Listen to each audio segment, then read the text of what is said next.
Avant de commencer, dites-moi en commentaire d'où vous nous regardez. J'adorerais en savoir un peu plus sur vous et partager ce moment ensemble. Je m'observais dans le reflet de la vitre du train, ajustant distraitement une mèche de mes cheveux châtain clair.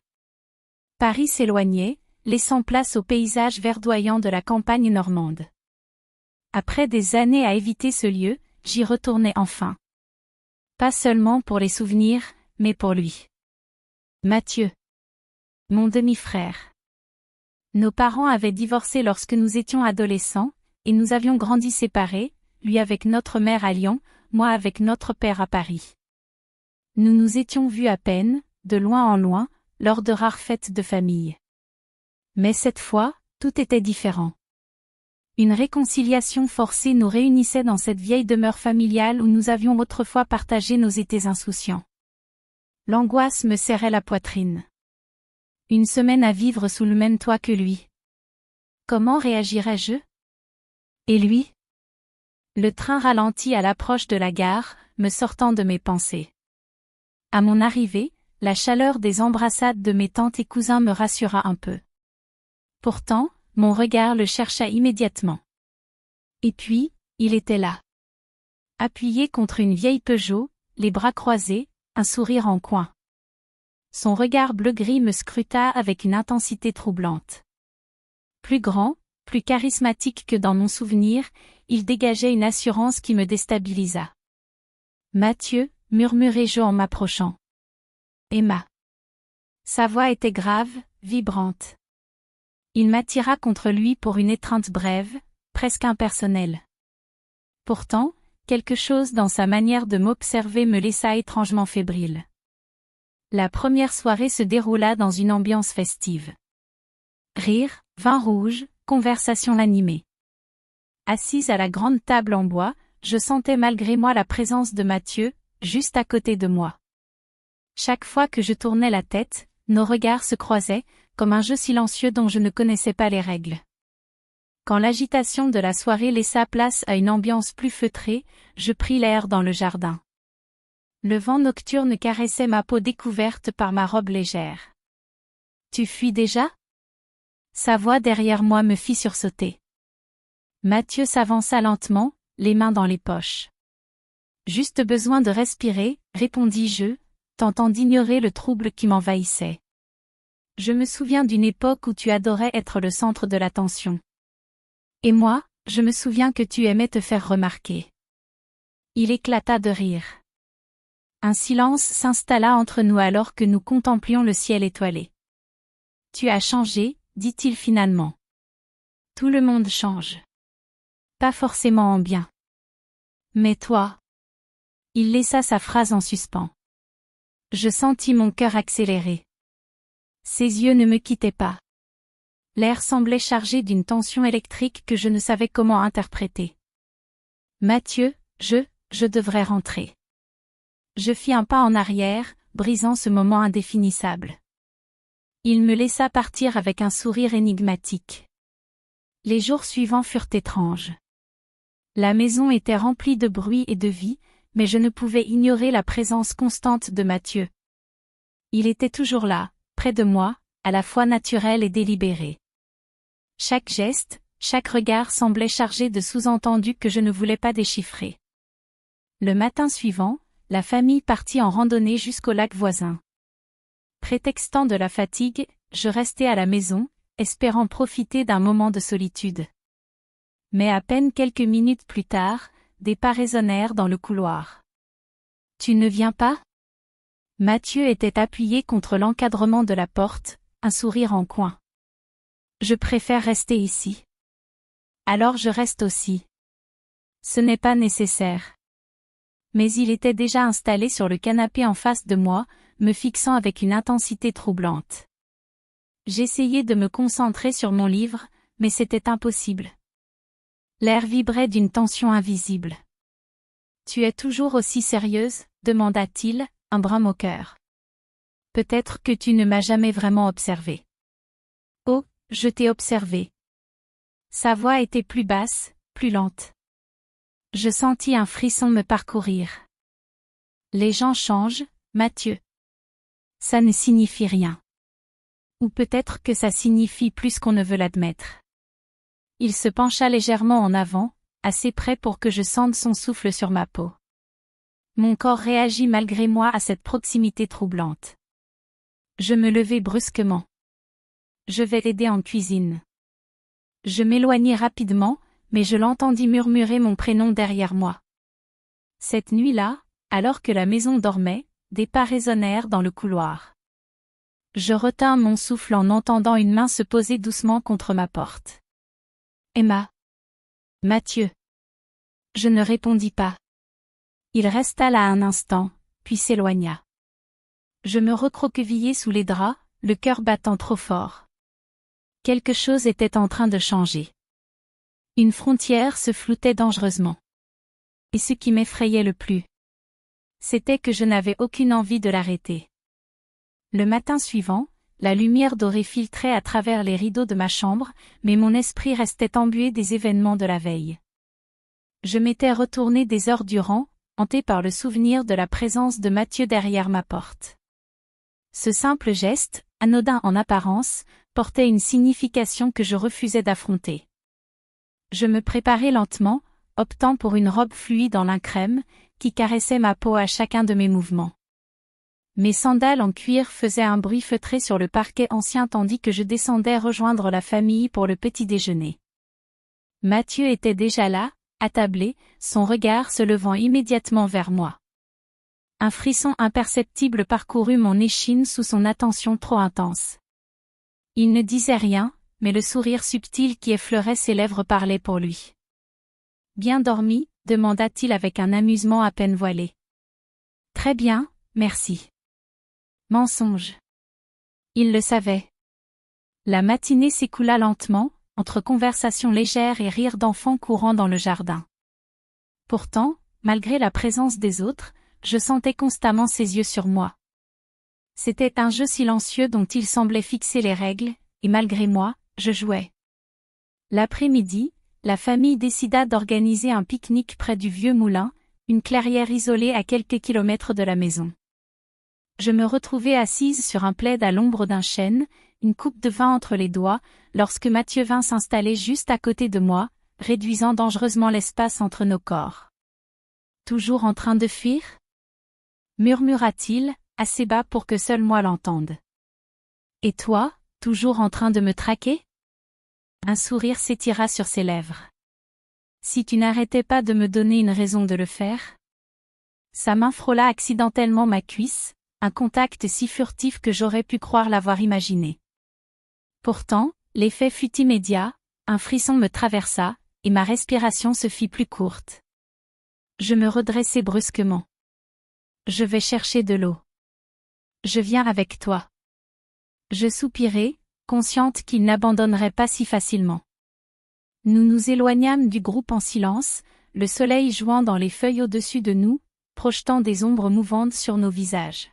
« Tu veux savoir un secret ?» demanda-t-il soudainement. Je me figeai légèrement, méfiante.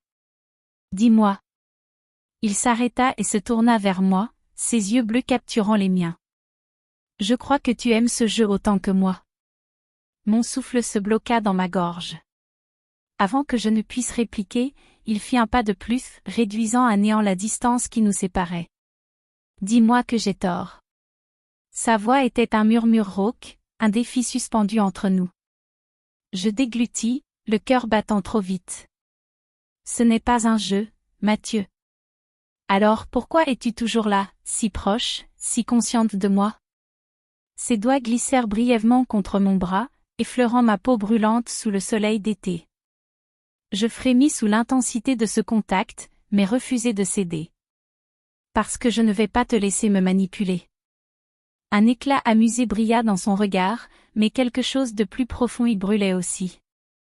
Nous verrons, murmura-t-il avant de reculer légèrement.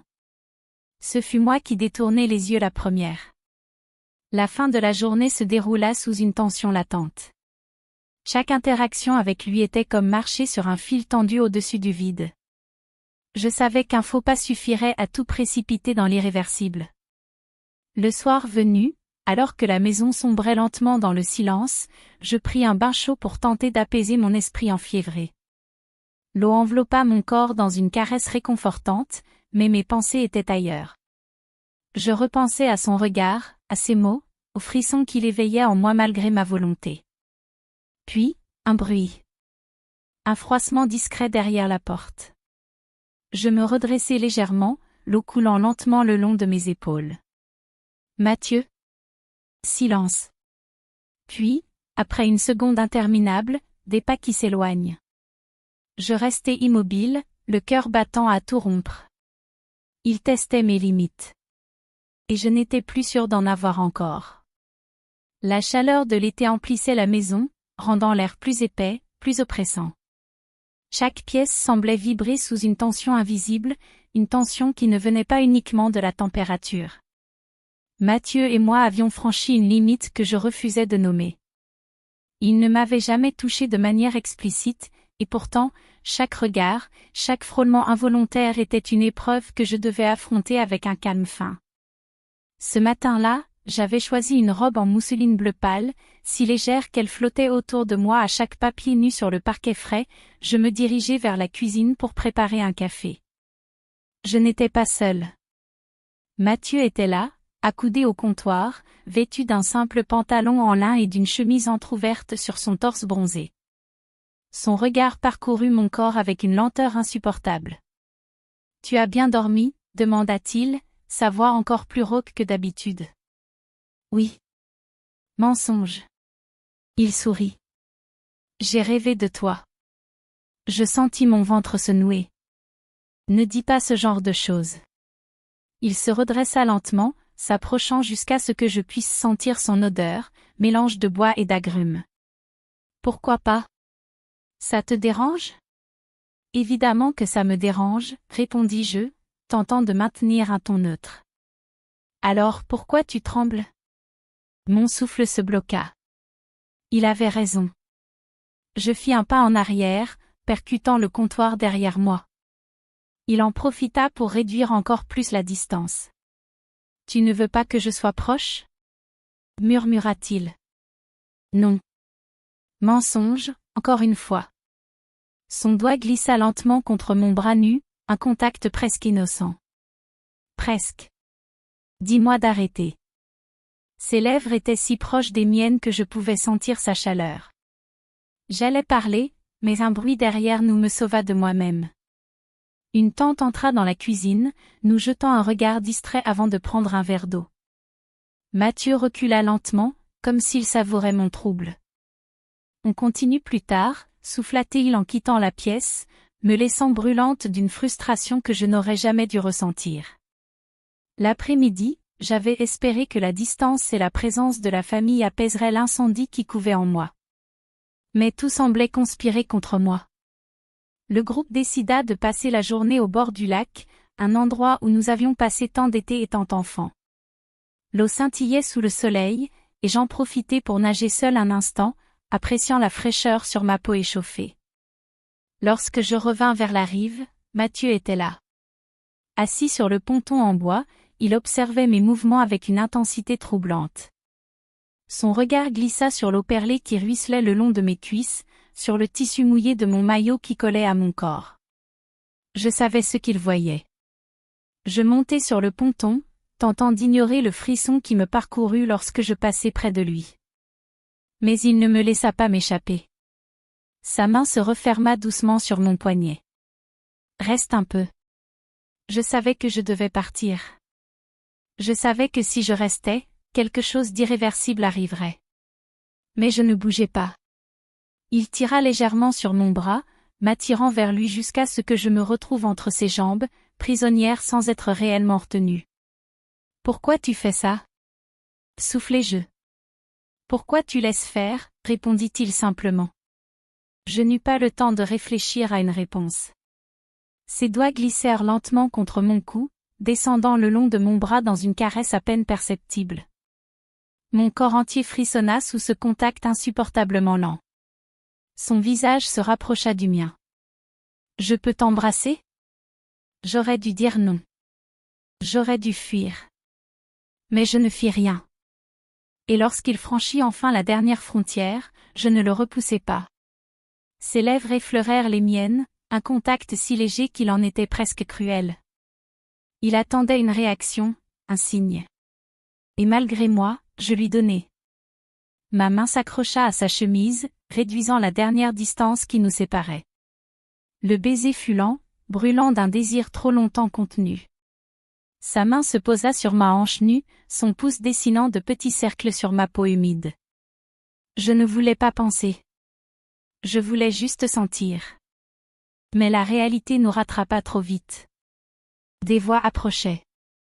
Je me détachai de lui brusquement, le cœur battant à tout rompre. Mathieu, lui, souriait, comme s'il savait que nous venions de franchir un point de non-retour. Tu peux encore prétendre que ça n'existe pas, Emma. Il se leva, m'effleurant délibérément alors qu'il passait à côté de moi. Mais je te promets que tu ne tiendras pas jusqu'à la fin de la semaine. Et pour la première fois, je compris qu'il avait peut-être raison. Les jours suivants furent une torture. Je n'aurais jamais dû le laisser m'embrasser. Ce moment, cette frontière que nous avions franchie, avait changé quelque chose en moi. Chaque regard de Mathieu, chaque frôlement innocent me rappelait ce qui s'était passé sur le ponton. Et pire encore, ce qui aurait pu arriver si nous n'avions pas été interrompus.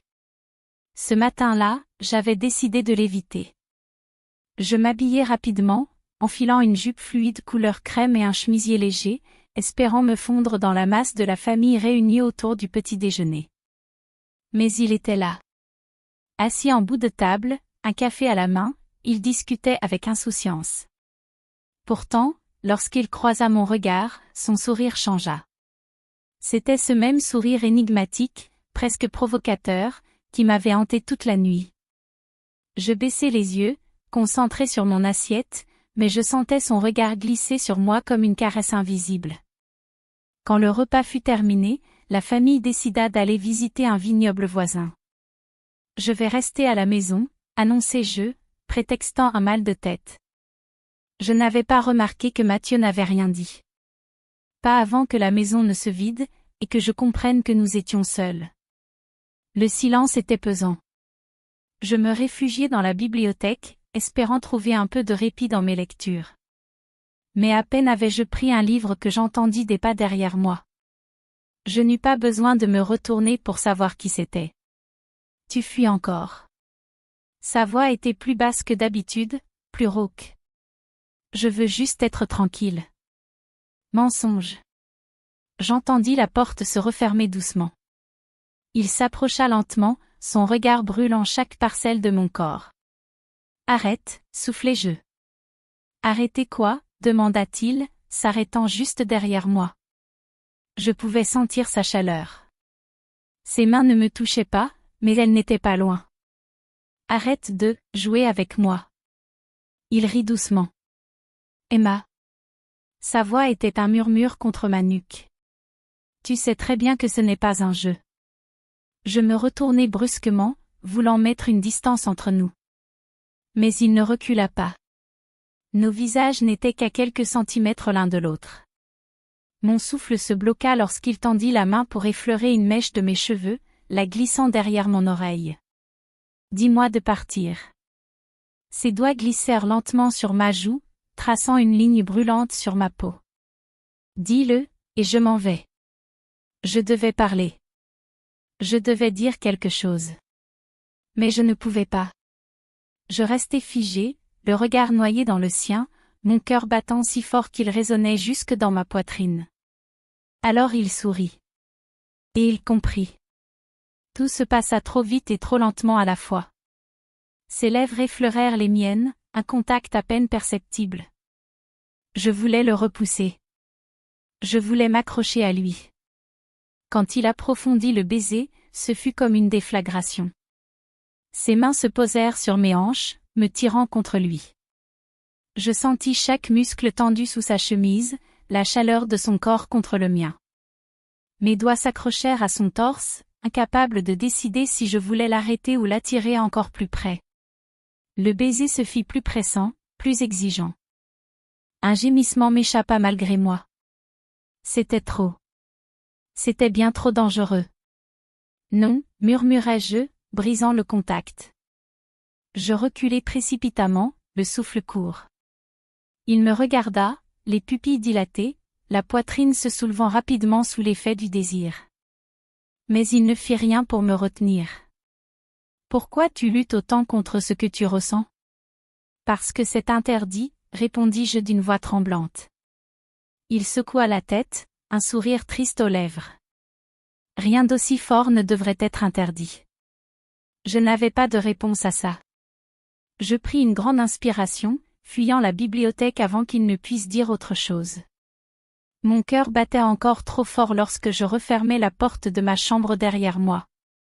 Mais même là, seule, je sentais encore son odeur sur ma peau. Et ce fut à ce moment-là que je compris la vérité. Je n'avais pas peur de lui. J'avais peur de moi-même. La nuit était tombée sur la maison familiale, plongeant les couloirs dans une obscurité paisible. Pourtant, à l'intérieur de moi, c'était un véritable chaos. Depuis la bibliothèque, je m'étais enfermée dans ma chambre, tentant désespérément d'étouffer le tumulte de mes pensées. Mais rien n'y faisait. Le souvenir de ses lèvres sur les miennes, la chaleur de son corps, la façon dont mes propres réactions m'avaient trahi. Tout tournait en boucle, me laissant fébrile, le souffle court. Je n'arrivais plus à nier. Je le désirais.